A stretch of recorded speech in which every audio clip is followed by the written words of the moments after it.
Good evening. Welcome to WSBI, your resource for success podcast program, where you get to meet inspiring women-owned businesses from across the country.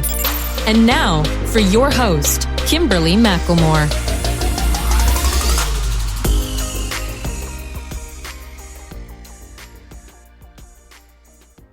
All right, good evening and welcome to WSBI, your resource for success podcast program, where you get to meet inspiring women-owned businesses from across the country. I am your host, Kimberly McLemore. Welcome to another night of sharing.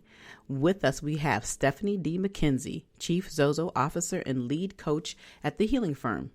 Stephanie is a certified life, relationship, bereavement, sleep science, meditation, integrative nutrition health coach. Steph is the Chief Sozo Officer and Lead Coach at the Healing Firm, as well as the lead coach for its sister company, the Relationship Firm. And an award-winning marketer with more than 3 decades of business experience, Steph has been featured on local media such as KHOU and Fox 26, as well as national and international media outlets including blacklifecoaches.net, Buzzle.com, Brides.com, eHarmony, and just to name a few.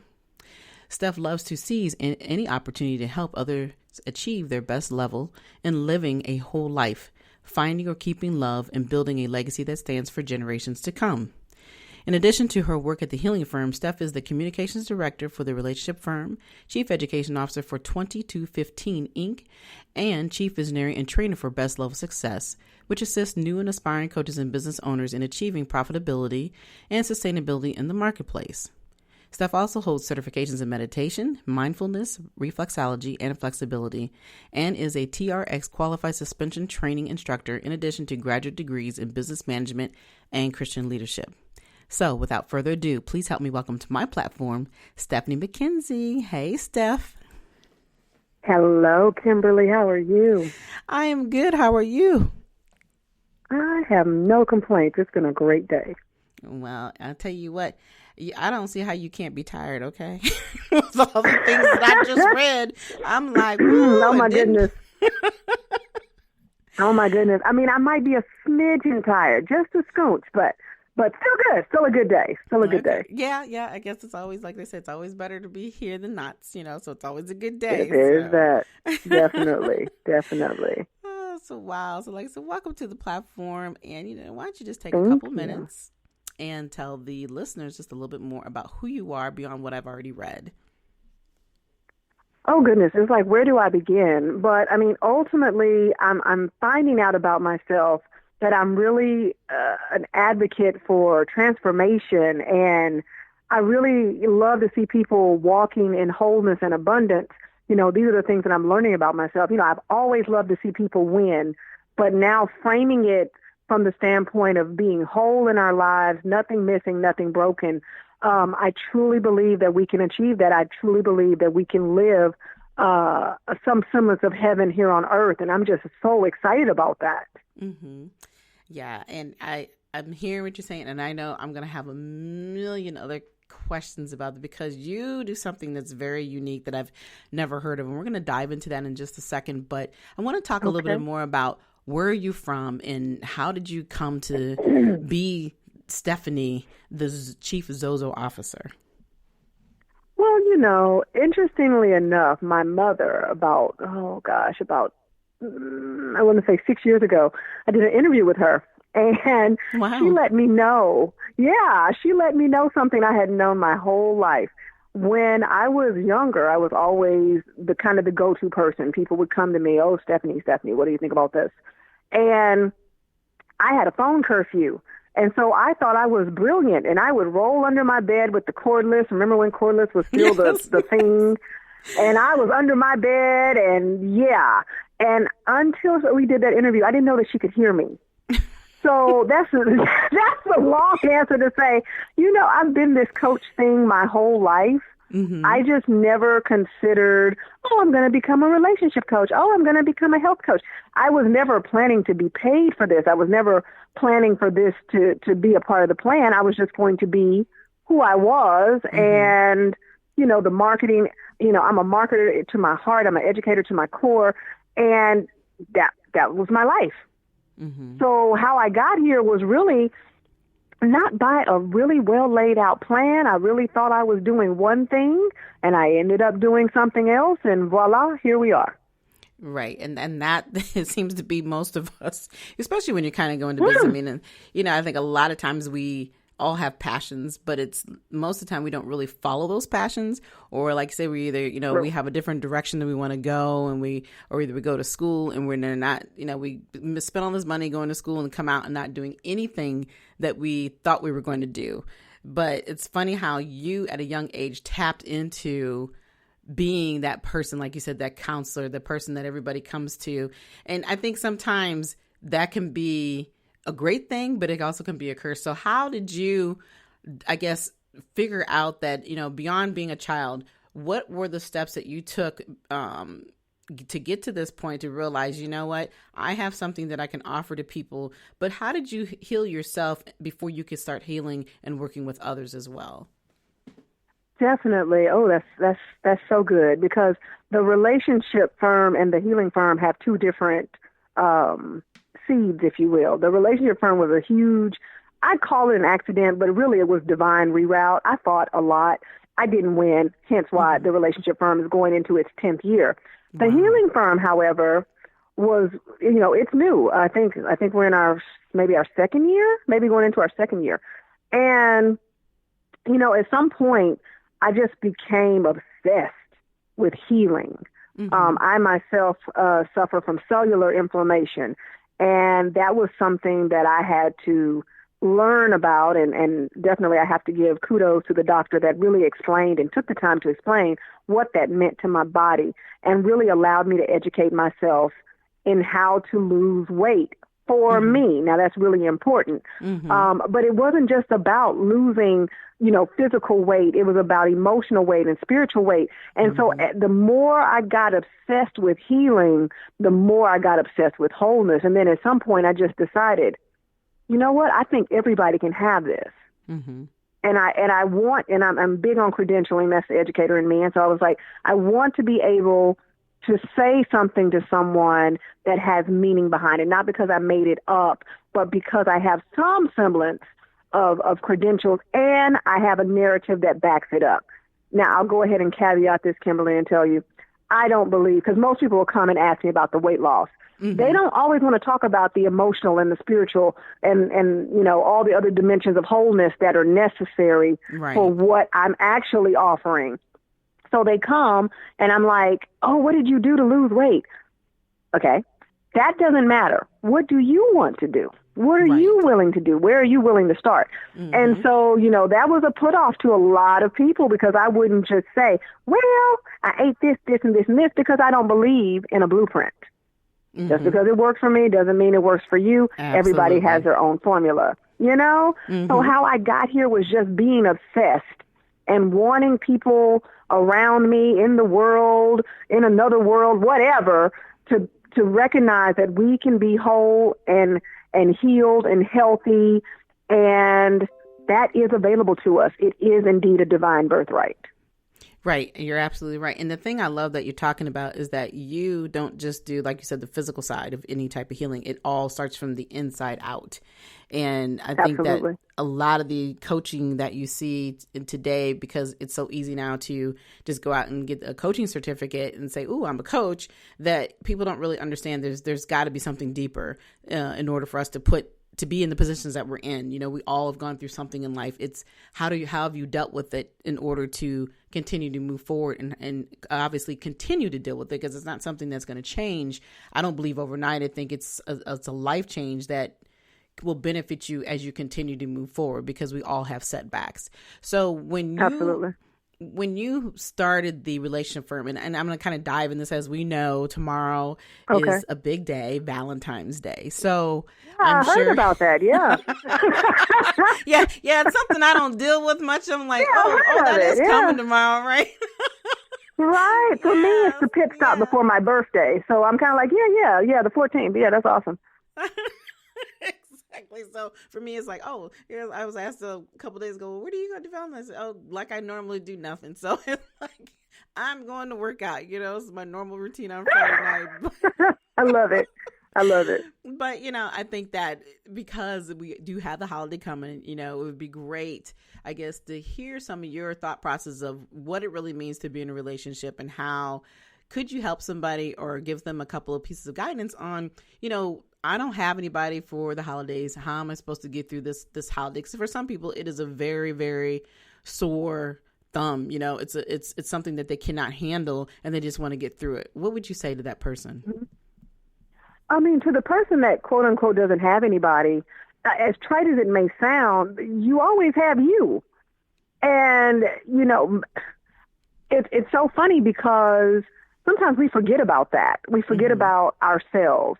And, you don't have to quote unquote go date yourself, but maybe there's something you've been wanting to do and you just haven't done it. Maybe the 14th can be the day that you do that. It could be something very simple. Maybe you need to go to Ross and get a new toothbrush. You know what? Take your time. Go to Ross. Make it a thing, or go to Bed Bath & Beyond or whatever store you go to get toothbrushes, whatever. CVS, whatever, but make it a fun time, and take some time, maybe doing some journaling, maybe doing some meditation, maybe have an adventure, maybe go out and group Valentine. Figure out where the other single people are. Go hang out with them. You might not be single when you leave. It's great. It could work out. That is true. And, it's kind of funny that you said that because I think I've noticed this year more than ever that there are a lot more singles parties, a lot more gatherings where people can feel whole versus feeling like you said they're lonely, even though at the end of the day you're really not by yourself. You do have yourself, and a lot of times we just allow that conformity of what society tells you that, hey, this is the 14th, you're supposed to do this on this day, and you got to go out and spend all the money, you got to go out and get the rose, you have to do everything in order for people to feel good, and not realizing that that's a moment. So what happens after that moment? So what happens, what do we talk about when you have those people, they're on that high, and then when it's over with, reality steps back in? What do you say then? What is your thought process on that? It's funny that you asked me that question because I actually don't believe in Valentine's Day. I really believe that if you're putting all of this effort into one day, there's a part of me, and I say this often, and people don't like it when I say this, but I say it anyway. A relationship that you have to work doesn't work. Relationships require effort, not work. So if it's laborious, then that's a huge red flag. And if you're buying roses on the 14th, but on the 13th you were cussing each other out and slamming doors, maybe we need to spend the 14th with a professional. Maybe we need to be somewhere figuring out if this actually is viable versus, we're going to spend this day, we're going to do this, and I'm going to buy you this. And then on the 15th, we're right back to where we were. Yeah, and I like definitely the 14th. Yeah. No, I'm sorry. Go ahead. Can be reflective. No. I'm just thinking that maybe the 14th for some couples definitely could be a reflective day as opposed to being demonstrative. Maybe it's a time to just really reflect on where we are, where we're going, the effort that we're putting in, any changes that we need to make. Let's get real about our relationships on the 14th versus getting real ridiculous when we know that we have challenges and we need to deal with those. I agree with that. And I think that really stuck out to me where you were just talking about is how I like the word that you use, effort instead of work, because we do have that nomenclature of saying, if you're not putting in the work, things aren't going to, work out well. Your relationship isn't going to last. And you're right. The word work is used consistently. So I like that you're explaining and saying that it really shouldn't be work. It should be about, the effort that you put in, because obviously both people need to put in the effort in order to be successful in that relationship. But, we're so used to just doing instead of, like you said, sitting back and reflecting and talking about where we at this point. And it's not just about being in that personal relationship. I think relationships overall, whether it's your friends, whether it's a work environment, because you are always in some type of relationship with people that you're surrounded by.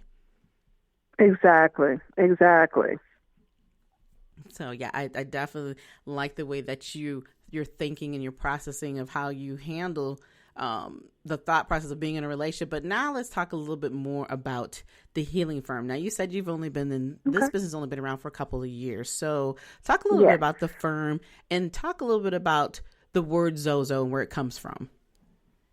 Excellent. Well, when you go to seminary, you learn all these wonderful words. You learn 18 million names for God. You're just like, I thought it was God. No, he is Yahweh. And you're just like, okay, Yahweh, cool. So one of the words that you learn a lot of Latin and Greek and Hebrew, but you learn Greek words like sozo, which is translated into wholeness. And so for me, I was just like, the marketer in me never goes away. And I'm like, if I'm bringing this to bear and if I'm bringing this to market, I want there to be a system attached to it. I'm big on systems. And so I was like, I love the word sozo. I love it. I love it. It has power.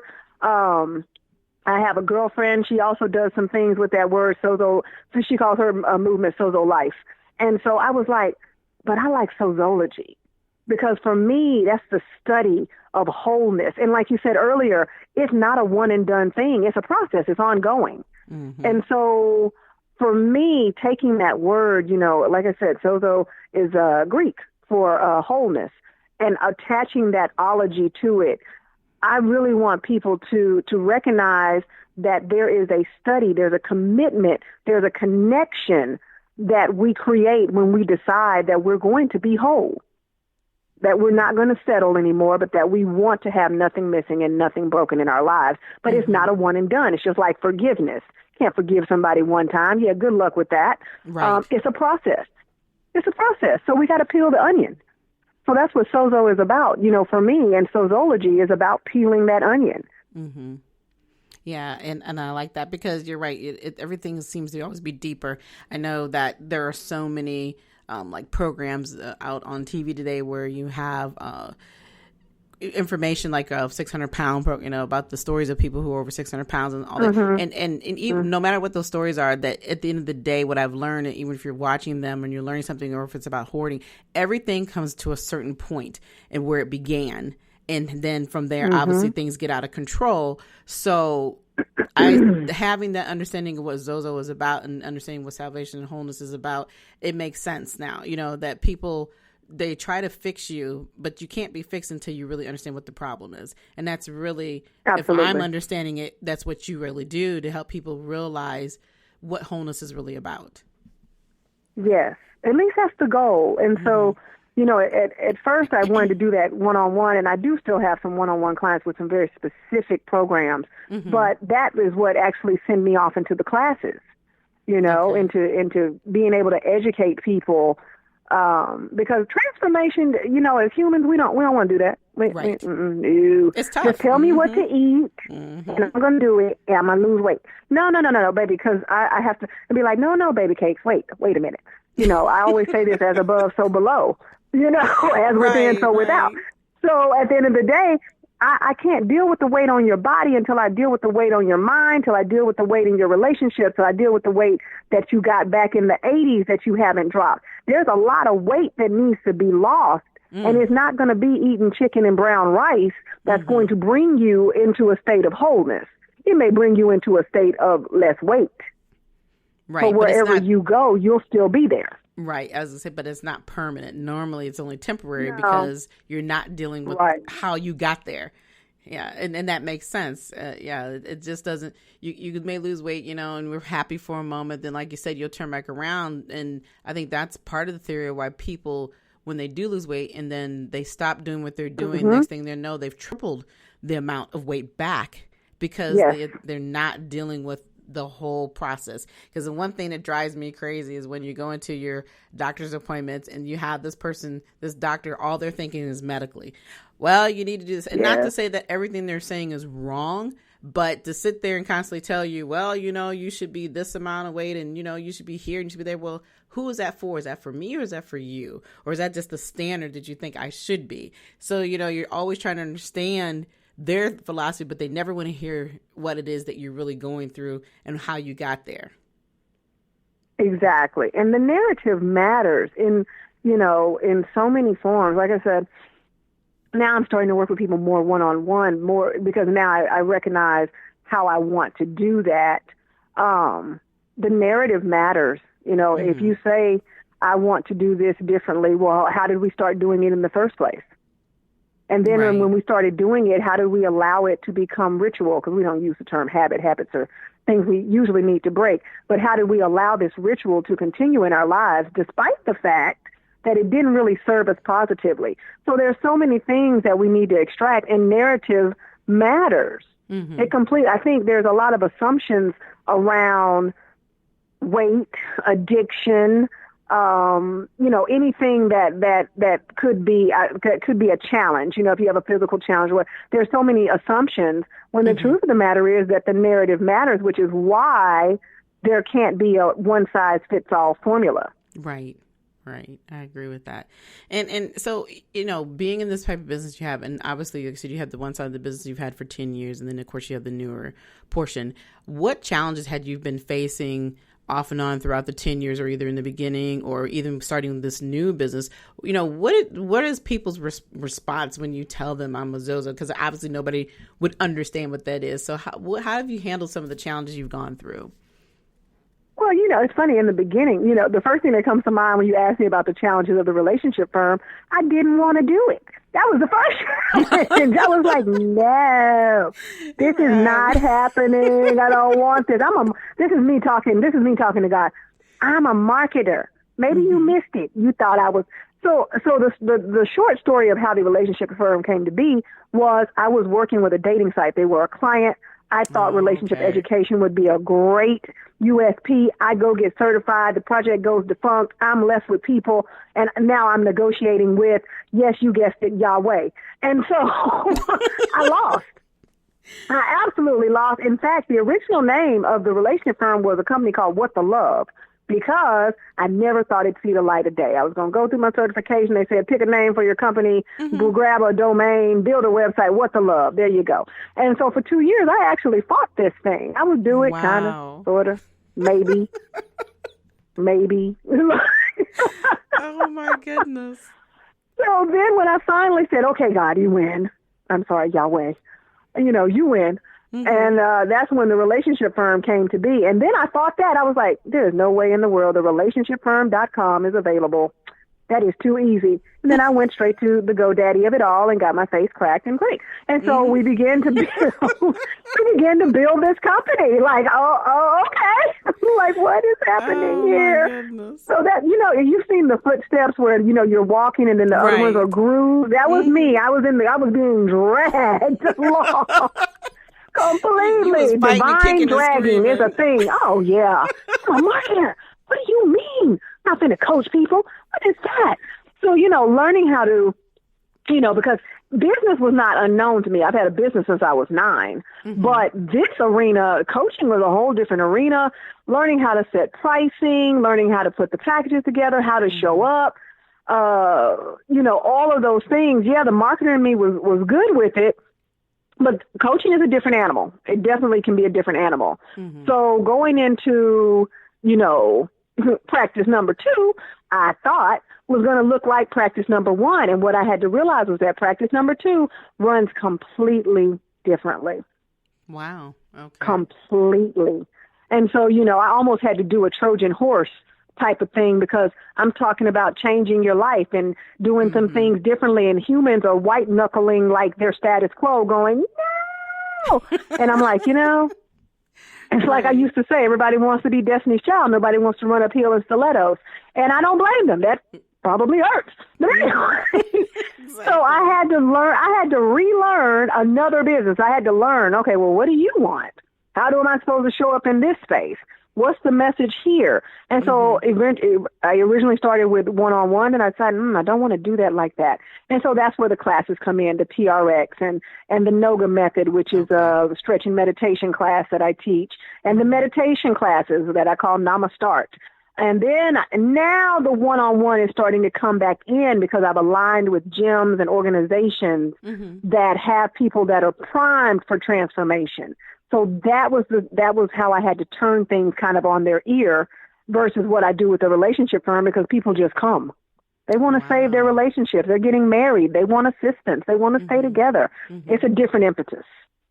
Yeah, it is. And it makes sense because I was wondering how the two, arrived as far as were they similar or are they separate? And I'm thinking too, I'm sure that a lot of people said in the beginning, well, how can you tell somebody what to do in a relationship? Are you married? Have you ever been? What do you know about relationships? It's funny because people only look at, like you said, the I guess the upper part of it. They're not looking all the way through. So it's just the very top level. So I thought that's very interesting of how you combine them, but yet still they're separate in their own entities. Mm-hmm. Definitely. And I guess for me, the one thing I was very adamant about in this space was that I'm not an advice giver. I am a guide on the side. I'm not the sage on the stage. And so because of that, I never bring my life and hold it up as, hi, do it just like this. I ask my clients, where do they want? Because just like I feel there's no blueprint for healing and wholeness, there's no blueprint for having a marriage. There's no blueprint for I don't want to say fixing, but for rerouting a marriage or for, transitioning a marriage, because many marriages need to go from relationship to partnership if they can. And some of them need to go, well, never mind. So, I mean, at the end of the day, and some of them just need to go, but we're not going to talk about that because that was, my marriage clients, I'm at 100% success rate. So, I mean, we put in work, definitely. But, like I said, it's just, I never hold it up. I'm like, where do you want to go? You set the destination. I'll be the little GPS voice. And, I'm not necessarily telling you to turn left, but I'm looking at the route that we could take, and I offer that up to you. Wow. And I think that has allowed me to be fruitful in the space that I'm in. Yeah, definitely. I love it. And you're actually challenging people to look deeper and to solve the problems versus, like we were talking earlier, just saying, okay, well, here, fix it now, and so I can move on. And like it's a much bigger picture than that, and so that's what makes you such a success. So my question that I ask everybody who is a guest on my show: if you have a person who walked up to you today and said, "Hey, I want to be in business," what advice would you give them? I guess. What advice would I give them? I would ask them if they know why. Why do you want to be in business? And I would listen to that, because depending on what's driving them, if it's about money, I mean, don't get me wrong, I don't vilify money. Money is good. We need it. Right. We live in a capitalist society. But if that's the only reason, is it, when people jumped into real estate, I think back in the late 90s, early 2000s, maybe even mid 2000s, there was this influx of people. I'm a realtor. But why? Did you want to be a realtor because, your cousin made great gobs of money, flipping houses? Or do you want to be a realtor because you want to be a part of someone's journey into their first home? You want to support them in that process. Because those are two different motivations. Absolutely. And if you, and unfortunately, sometimes if you're only money motivated, you're in for a rude awakening because it doesn't come quickly. That's right. Absolutely. It might play games with you, might play dodgeball with you, might play a little hide and seek with you. So you've got to be driven by something other than money. So if somebody, and I guess to that end, if their why was substantial and significant, then I would say, okay, in business to do what? And then we're off to the races, because what I hear from a lot of people is that I want to go into business to help people. And I'm always like, what business, what people, what is their problem? What solution do you present? Are you the first stop? Are you the last resort? There's a lot that goes into helping people. And so if they say that to me, I want them to get off of that ambiguity and drill down, who are you serving? Because you're created and what's within you to serve somebody. There's a population in dire need. You can't go out and serve everybody. Who are you meant to serve? Right. And so I would definitely advise them to tap into themselves, get motivated beyond money, and then allow the vision to speak clearly to them, because it will do that. All right. Well, I couldn't have said that better myself. So that was excellent.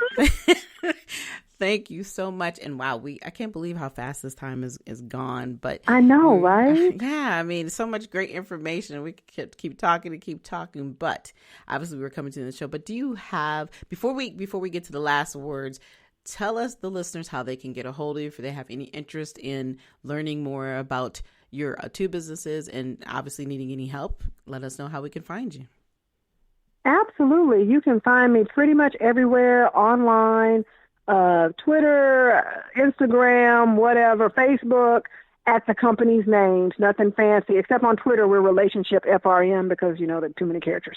But usually the relationship firm, I'm like, thanks, Twitter. The relationship firm or the healing firm, you can always find me.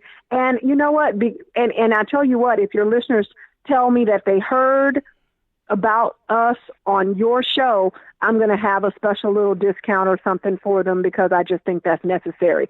So definitely, if you reach out and you're a friend of Kimberly's is a friend of mine, a listener of Kimberly is a friend of mine, and so we'll definitely be ready to support you in whatever you're trying to do.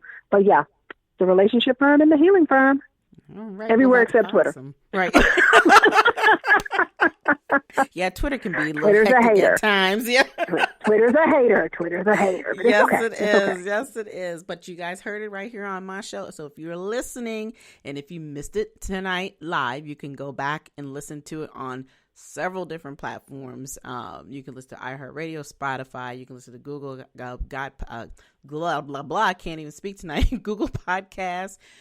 Podchaser, I mean, you name it, it's out there. If you're going to the link and if you want to go into the WSBI LLC Facebook business page, all those links are there. So there's no way you cannot miss it. Twitter, it's on YouTube, LinkedIn, Instagram as well. So you heard this live from Stephanie that if you listen to the show tonight, she will give you a little discount. But you have to tell her that you listen to the WSBI, Your Resource for Success podcast show. So I know it's a lot to say, but if you even just say WSBI, she may even remember that part. So, I will remember. I will. Yes. Because that's easy. So, and like I said, and if you're following us, there's no reason why you can't provide that information to Stephanie so that she can make sure that it is accurate and that you actually did listen. But I want to say thank you so much for coming on the show this evening. It has been such a pleasure. But do you have any last words for the listeners tonight? Like I always tell people, every single solitary day, no matter what you do, make sure that whole is the goal, no matter what. Just keep that in the forefront. And even if you take baby steps are still steps. All right. Thank you again. And you guys heard it from the amazing Stephanie D. McKenzie, who is a Chief Sozo officer and lead coach at the healing firm, as well as the lead coach for her sister company, the relationship firm. Again, we say thank you for coming on tonight. For everybody else, we're here, of course, every Thursday evening at 7 p.m. And you can listen to our main places, which is iHeartRadio and Spotify. I hope you all enjoyed this evening. But until the next time, you all have a good night. Good night, everyone. We will be back next Thursday evening at 7 p.m. Follow us on Spreaker, www.spreaker.com/user/WSBI. View our new WSBI website anytime at www.wsbillc.com and on Facebook, Twitter, YouTube, LinkedIn, and Instagram.